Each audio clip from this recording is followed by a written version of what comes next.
Hello guys, welcome back to my channel. আজকে আমি set up করবো নতুন 1.5 ফুটের tank for my tiger verbs.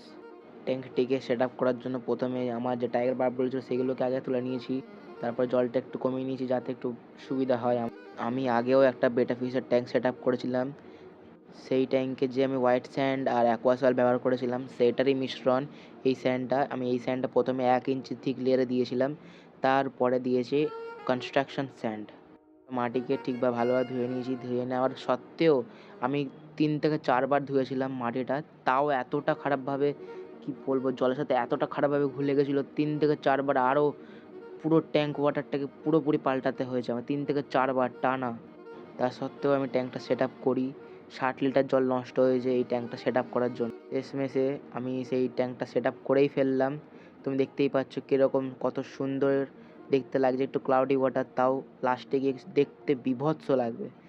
তারপরে আমি দোকান থেকে একটা চাইনিজ গোল্ডেন অ্যালগি ইটার নিয়ে আসি। তার সাথে আর একটা কি একটা দিয়ে দিয়েছে, সেটা আমি নাম জানি না, সেটাও অ্যালগি ইটার আমি জানি।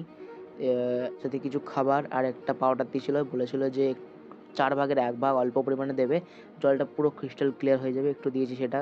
তারপরে রিলিজ করে দিলাম আমার টাইগার বার্বগুলোকে, দেখতেই পাচ্ছি কত সুন্দর লাগছে। তার সাথে একটা ফিমেল বেটাও দিয়েছি।